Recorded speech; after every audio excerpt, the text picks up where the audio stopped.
우리에게 주시는 하나님의 말씀은 신약 성경 346조 디모데 후서 4장 7절 8절입니다. 디모데 후서 4장 7절 8절입니다. 다 찾으셨으면 아멘. 못 찾은 분도 아멘.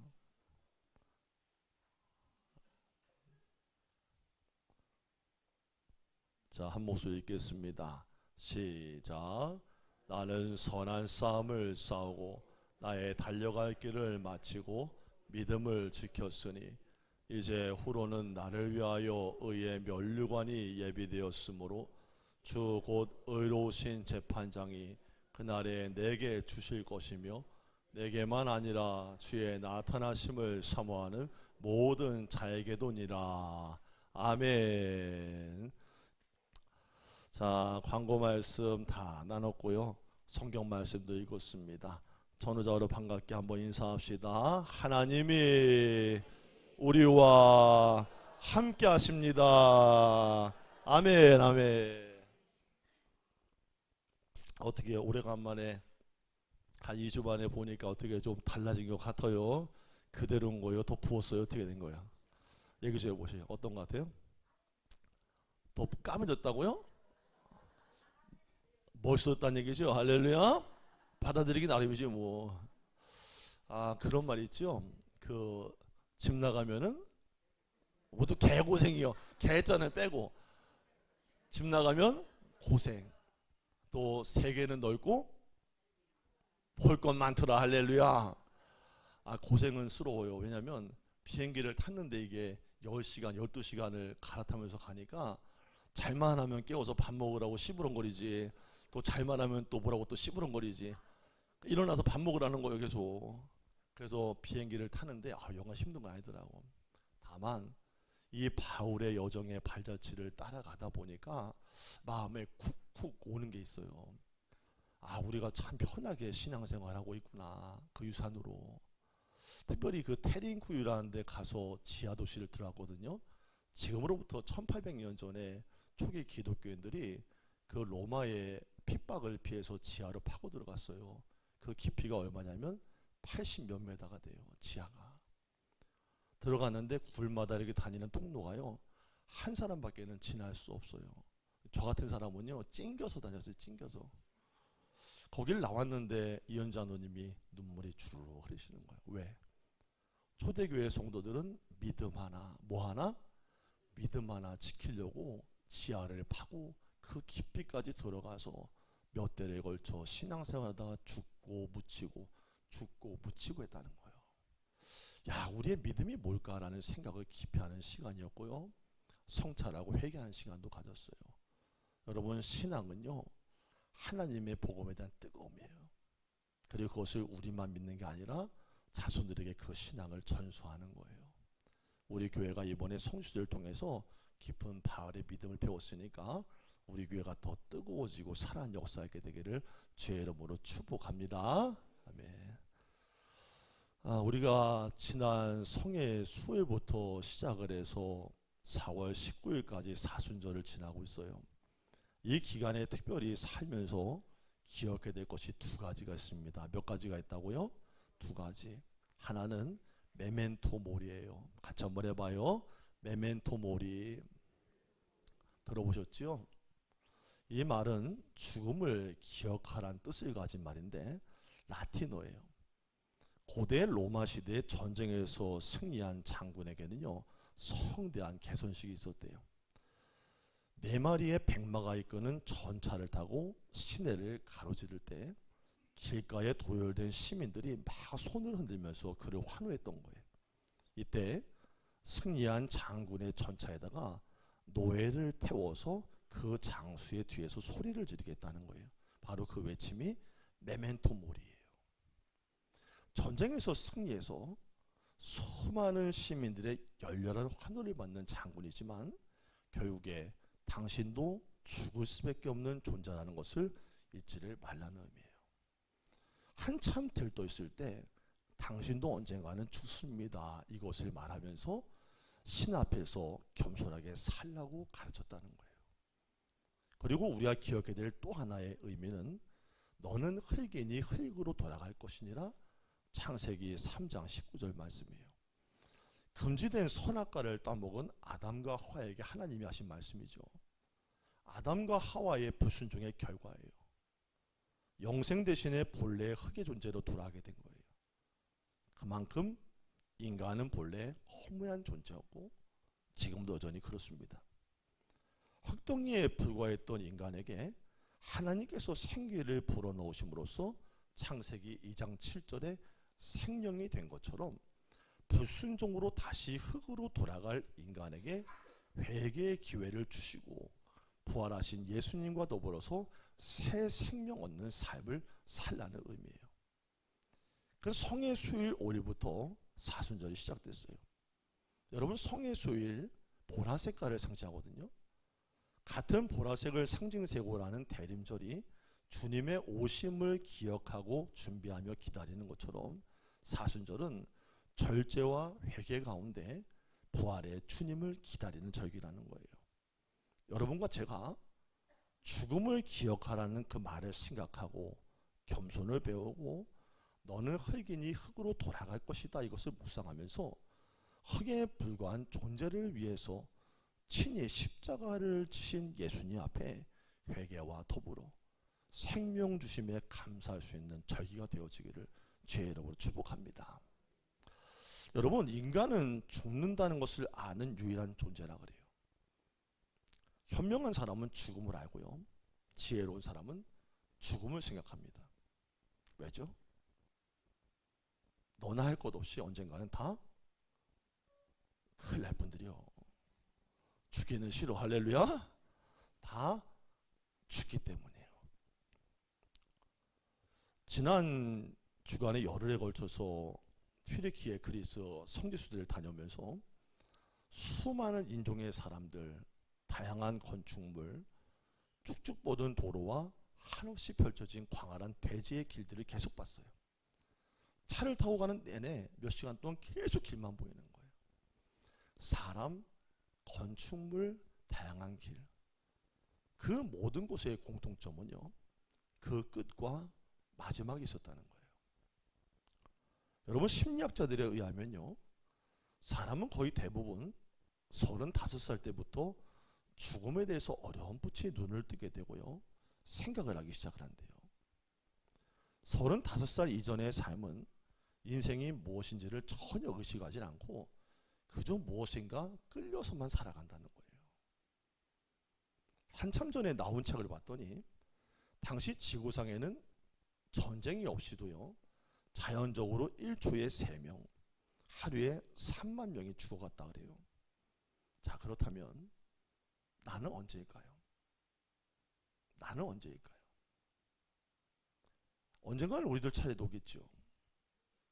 그러므로 사람이 어떻게 살아가야 되는 것도 중요하지만 사람은 태어나면 죽는다는 절대의 원리를 잊지를 말아야 돼요. 왜냐?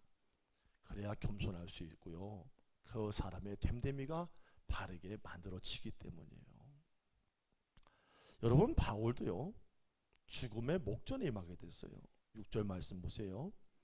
나의 떠날 시각이 가까웠도다. 바울이 마지막을 직감한 거예요. 위대한 복음에 투사했던 바울이 평생 싸워왔던 전쟁터에서 이제는 무기를 내려놓고 돌아가야 될 때가 왔음을 직감했다는 거예요. 그래서 여기서 떠난다는 헬라어 말은 천막에 로프를 푸는 뜻이에요. 함께 합시다. 로프를 푼다. 그냥 바울에게 있어서 떠난다는 의미는 이제 다시 천막을 걷어치울 때가 오고 있다는 거예요. 소아시아와 유럽 각지에 걸쳐서 바울은요, 많은 복음 여행을 했어요. 그래서 이제 그는 최후이면서도 가장 위대한 여행길을 떠나는 것이고 하나님에게로 인도를 받는 마지막 길을 택하고 있다는 거예요. 바울은 달려갈 길을 다 마치고 이제 제대 명령만을 기다리고 있는 노병의 심정으로 오늘 본문을 기록하고 있어요. 먼저 바울은요, 정 코스대로 달렸던 인생이에요. 달려가는 사람은 선착이 중요한 게 아니라 정해진 코스를 달려야 한다는 거예요. 여러분, 모든 인생은 태어납니다. 죽습니다. 그러나 하나님께는 정해진 정코스라는 게 있습니다. 함께 합시다. 하나님의 길. 하나님이 원하시는 길이 있다는 거예요. 여러분, 미국에는요 장거리 경주가 많대요. 한 해도 몇 번씩 펼쳐진대요. 근데 그 장거리 레이스를 달리다가 정해진 레이스 코스대로 달리질 않고 레이스 중반에 꼭 보면은 그런 사람들 있죠. 중간에 슬쩍 지름길로 들어가서 다른 데로 연결해 택했다가 나중에 그것이 발각이 돼가지고 우승을 했는데도요 취소되는 사례가 종종 있다는 거예요. 여러분, 바울은 목표가 분명했던 사람이에요. 합당한 코스를 잘 달렸던 거예요. 그는 예수 그리스도를 알기 전에는 나름대로의 코스를 달렸어요. 유대의 열심을 가지고 하나님을 믿고 바로 예수를 핍박하는 길, 자기 길로 달렸다는 거예요. 그 코스는 그리스도교를 대적했고 예수 믿는 사람들을 잡아 죽이는 그런 길이었어요. 근데 그가 예수 그리스도를 알게 된 이후에 그의 삶이 변합니다. 그의 인생에 이제는 예수를 아는 것이 최고의 지식이 되었고 행복이고 가치가 되었다는 거예요. 그날부터 세상의 모든 것이 다 배설물처럼 여겨졌다고 빌립보서 3장 7절 8절에 말씀하고 있어요. 제가 한번 읽어드릴게요. 그러나 무엇이든지 내게 유익하던 것을 내가 그리스도를 위하여 다 해로 여길 뿐더러 또한 모든 것을 해로 여김은 내 주 그리스도 예수를 아는 지식이 가장 고상하기 때문이다. 내가 그를 위하여 모든 것을 잃어버리고 배설물로 여김은 그리스도를 얻고 그 안에서 발견되려 함이니. 함께 합시다. 그리스도 예수를 아는 지식, 그분을 얻는 것, 그거 하나 때문에 이전에 유익하던 모든 것을 다 버려버렸다 이거예요. 인생 코스가 변한 거죠. 그날부터 그는 한 번도 이탈하지 않았어요. 자기가 달려가야 되는 것이 바로 그 길, 진리임을 알았기 때문이에요. 여러분, 예수님 누구세요? 여러분, 예수님을 어떻게 고백하세요? 예수님은 진리 그 자체세요. 이 세상에 존재하는 그 모든 것은 진리가 아니에요. 변하는 건 진리일 수 없어요. 변하지 않는 한 분 예수만이 진리인 줄로 믿습니다. 그 예수를 붙잡고 인생의 끝까지 변질되지 않고 계속 달려갔다는 거예요. 7절에 보세요. 믿음을 지켰으니. 여러분, 헬라의 큰 경기는요 올림픽입니다. 이번에 거의 여정의 마지막에 8일째부터 그리스도로 넘어갔어요. 그리스 지역으로. 이제는 중동에 있다가 유럽 지역으로 들어간 거예요. 아테네 근대 올림픽 경기장 앞에 갔더니요 그 좌석의 수를 가이드분께서 설명을 해주는데 당시에 6만 5천 명을 수용할 정도로 굉장한 큰 규모의 경기장이었어요. 거기서 최초의 근대올림픽이 열렸잖아요. 돌 좌석에 그렇게나 많은 이들이 모여서 거기에서 경기 전에 신 앞에 선서식을 했답니다. 무엇을 했냐? 첫 번째, 10달 이상의 강도 높은 훈련을 받았습니다. 두 번째, 승리를 위해서는 결코 비열한 행동을 하지 않겠습니다. 누구 앞에서 했다고요? 신 앞에서 했다는 거예요. 바울이 지금 이런 뜻으로 말하고 있는 거예요. 나는 규정을 지키면서 경기를 해왔다. 규정. 하나님의 법이 있다는 거예요. 하나님의 부르신 목적이 있다는 거예요. 여러분, 요즘에 많이 드는 생각이 뭐냐면요.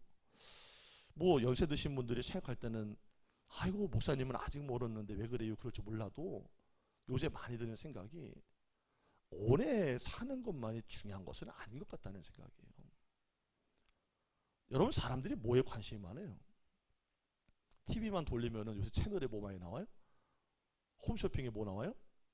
뭐 이름 다 대봐요? 뭐 마시세요, 드시세요, 바르세요. 장수에 관심이 많아요. 오래 살고 싶은 거예요. 인간의 근본적인 마음이에요. 근데 더 중요한 건 뭐냐? 사는 것보다 더 중요한 것은 왜 사냐는 거예요. 왜 사냐는 거. 자, 옆 사람 한번 깨워볼까요? 자다가 들으면 깜짝 놀라겠지? 같이 한번 해봐요. 왜 사냐? 이거 왜 사냐? 왜 사냐? 왜 사냐? 여러분, 오랫동안 사는 것보다 더 중요한 것은 왜 사냐는 거예요. 왜 사냐? 그리스도인들에게는 이 목표, 이 의미가 뚜렷해야 돼요. 얼마나 길게 살았냐가 아니라 내가 무엇을 하고 살았냐, 하나님 앞에서 제 코스를 달렸느냐가 더 소중하다는 거예요. 과정이 더 중요한 거예요. 우리 각자가 이 세상의 육신을 떠나는 날 주님 앞에 갈 텐데 주님이 마지막 날 각자에게 물으실 거예요. 너 무엇하다 왔냐? 너 시간을 무엇하다 왔냐? 내게 준 달란트 은사를 무엇하다 왔냐? 그 대답에 여러분들, 복음 위에서 애썼습니다. 하나님 영광 위에 살았습니다. 그 대답이 나오게 되기를 축복합니다. 그 다음에 바울은요, 장애물 경기를 잘 달렸대요. 여러분, 달리기에 장애물 경기가 있어요. 앞에 여러 가지 장애물들이 많이 쌓여져 있는 거예요. 근데 이런 장애물들을 잘 넘어가야 끝까지 달려갈 수 있는 거예요. 달리기를 아무리 잘해도요, 장애물 앞에서 주춤주춤하거나 넘어지면요, 뒤로 쳐져요. 인생을 달리기의 비유들을 많이 해요. 근데 인생의 경기는 누구에게나 요소마다 장애물이 있다는 거예요. 이 장애물이 이름은 다 될 수 없지만 누구에게나 있어요. 어떤 사람은 거기를 잘 넘어가지만 장애물을 만나서 쓰러지기도 하고 포기하기도 합니다. 어떤 분들은 20년, 30년 교회 다니고 믿음 생활 잘 하다가도 그 장애물에 넘어져서 하나님 원망하고 떠나는 분도 있어요. 신앙의 침륜에 빠져가지고 아주 누운 분도 계세요. 장애물에 넘어져 있는 거예요. 근데 바울은요, 그의 하나의 목표, 그것을 위해서 자기의 몸을 아끼지를 않았다는 거예요. 얼마나 그 몸을 아끼지 않고 인생을 아끼지 않았냐. 고린도후서 11장에 보니까 강물의 위협을 당했다, 강도의 위험을 당했다, 홍수를 만나고 40에 하나가만 매를 복음 전하다 맞았다, 3번이나 맞고 투옥이 됐으며 엄청난 멸시와 핍박을 당했다고 말하고 있어요. 여러분, 이번에 갔더니요, 바울 정말 죽을 듯이 살았더라고요. 저는 바울이요, 아름답게 복음의 발자취만 간 줄 알았거든요. 우리가 갈 수 없는 길이에요. 너무 거칠어요. 근데 하나님을 사랑하는 그 하나의 마음, 그 사랑 하나 때문에 그 앞에 아무것도 그 누구도 그 얘기를 막을 수 없었던 거예요. 여러분, 신앙생활 하다 보면 장애가 많아요. 예전에 전도를 받아서 나오신 어느 할머니 권사님 한 분이요, 교회에 있는 동안에요, 집에 도둑을 맞았어요. 나름대로 믿음이 있는 분인 줄 알았어요. 근데 어느 날 시름시름해요. 들려오는 소식이요, 집을 털려가지고 이제는 교회를 그만 나가야 될 거보다 그러시는 거예요. 그런 분 계신가 보네. 어느 분은 전도를 받아가지고 교회를 오셨거든요. 사업이 안 될 때 만난 거예요, 전도자를. 교회를 가보자고, 기도해보자고, 그래서 왔대요. 근데 교회를 오면은 한 1년 정도 내가 지성을 다하면은 뭐가 변화가 나타나야 되는데, 교회를 나와서 1년이 지났는데도 사업이 이전이나 지금이나 별로 나아지는 게 없이 느껴지더라는 거예요. 그러다 보니까 한두 주 빠지면서 아예 교회를 안 나오더라는 거예요. 이보다 더 곤란스러운 문제, 살아가는데 절대적인 영향이 있는 장애물들이 우리 앞에 앞으로도 계속 있을 수 있어요. 여러분, 살아보셨잖아요. 인생이 평탄해요? 평지를 걷는 거예요? 아니에요. 교회를 다니고 예수를 믿고 성경을 읽어도요, 여전히 나에게도 장애물이 있어요. 넘어갈 길이 있어요. 유명 연예인 앵커지요, 데이비드 브리클리라는 사람이 이런 말을 했어요. 잘 들어보세요. 신은 가끔 빵 대신에 벽돌을 던진다. 뭘 던져요? 뭐 대신에?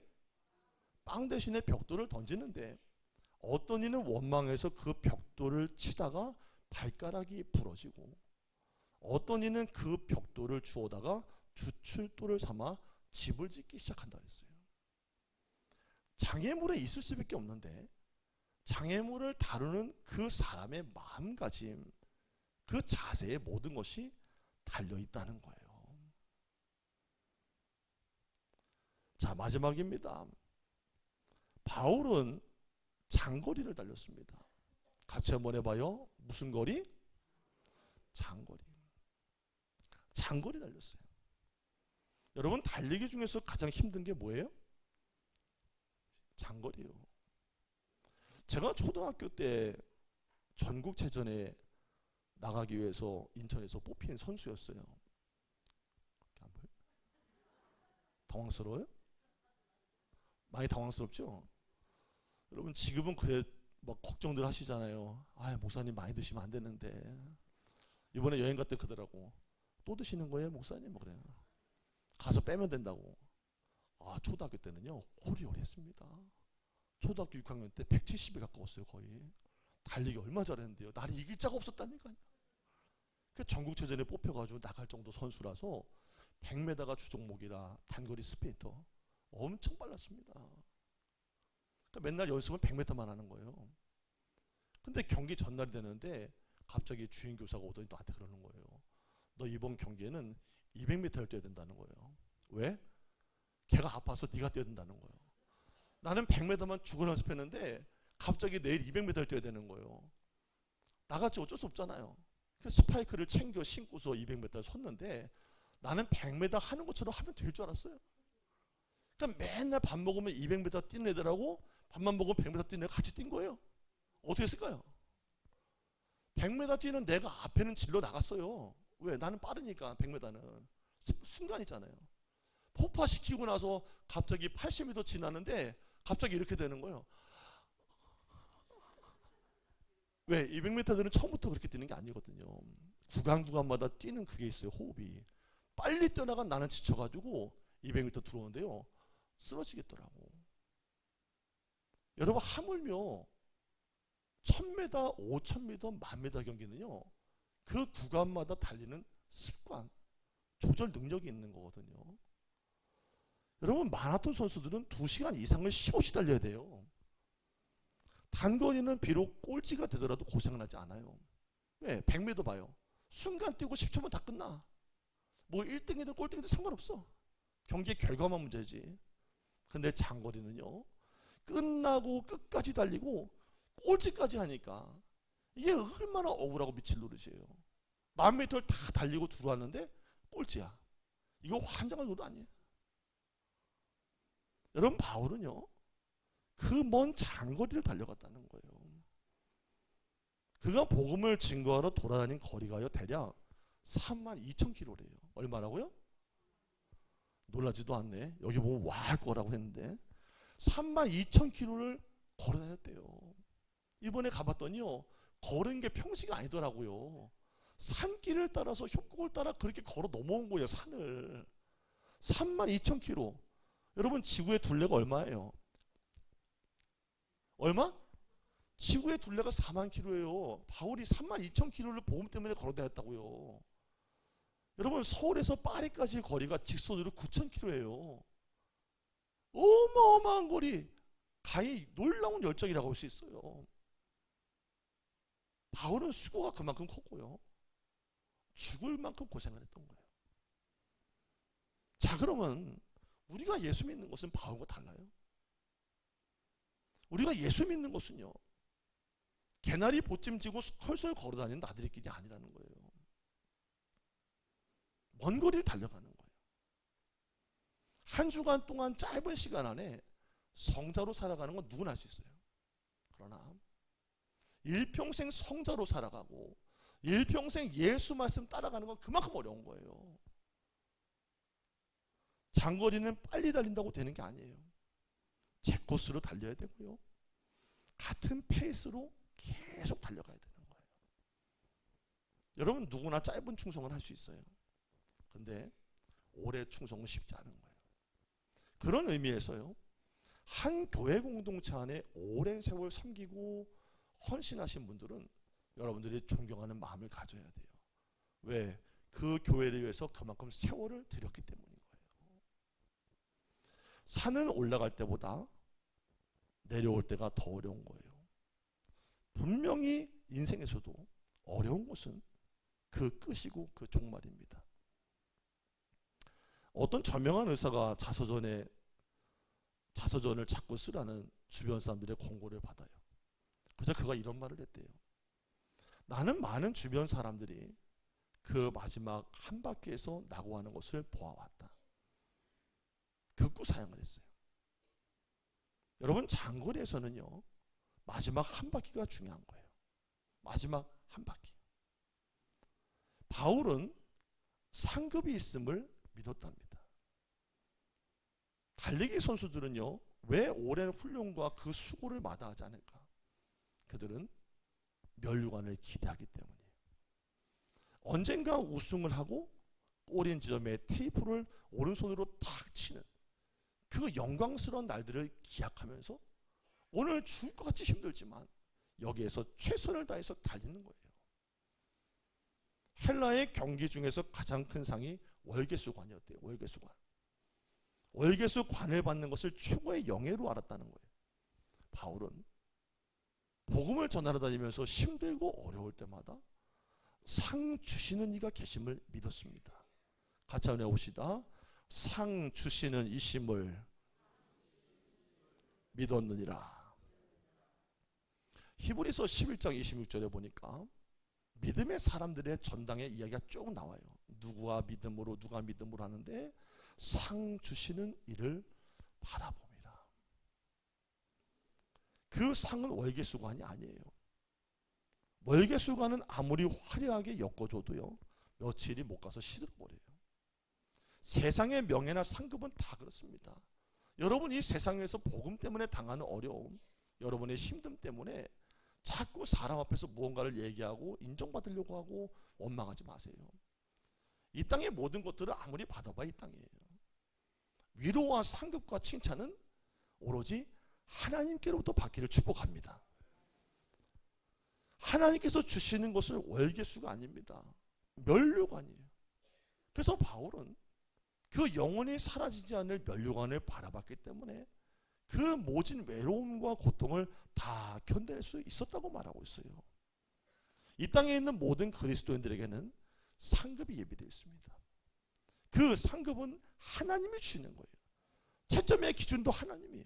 그렇다면 세상과는 전혀 다른 기준이에요. 하나님만의 기준이 있는 거예요. 이런 얘기 있어요. 어느 왕이요, 엄청나게 화려한 예배당을 지었대요. 그래서 그는 예상하기를 내가 하늘에 가면 내 상이 제일 클 거다, 가장 큰 상을 받을 거다 믿었다는 거예요. 근데 하늘나라에 가봤더니 땅바닥에 엎드렸던 사람에게 겉옷을 벗어주고 말에게 여물을 준 여인이 가장 큰 상급을 받고 있더라는 거예요. 이게 하늘 상급의 기준이에요. 어느 무덤에 이런 글귀가 있습니다. 같이 한번 해봅시다. 죽음이 올 줄을 알고 있었지만 이렇게 빨리 올 줄은 몰랐다. 너무 평범한 원리예요. 근데 그리스도인들에게는 죽음이 끝이 아니라는 거예요.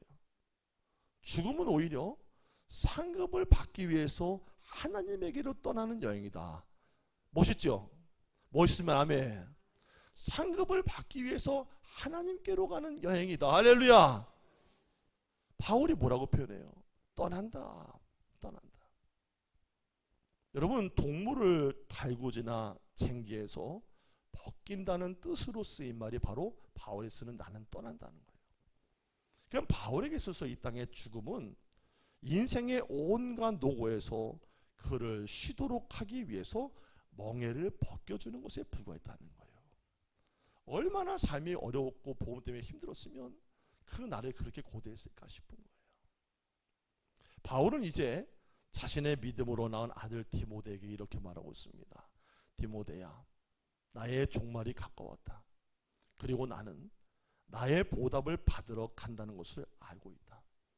만일 네가 나의 발자취를 뒤따른다고 하면 너도 종말에 있을 때 나와 같은 확신과 기쁨을 느끼게 될 것이다. 사도 바울의 그 길을 따라가다 보니까 그 길을 따라가는 것이 거치고 어려워도 가장 복된 길임을 깨달았습니다. 이 땅의 순간을 위해 살지 말고 영원한 나라의 생명을 위해 사는 상급 있는 저와 여러분이 되기를 주의 이름으로 축복합니다. 기도하겠습니다. 봄날 같은 인생은 없을지라도 복음 안에 복된 영생은 있는 줄로 믿습니다. 예수 그리스도와 한 분으로 족하여서 일평생 영혼을 일깨운 사도 바울의 그 열정과 생명 사역을 우리 모두 본받아 천국에서 주로부터 칭찬과 상급을 얻게 하옵소서. 고난과 어려움이 점철된다 하여도 믿음을 잃어버리지 않도록 성령님 한 심령 붙들어 주옵소서. 감사하며 예수님의 이름으로 기도드립니다. 아멘.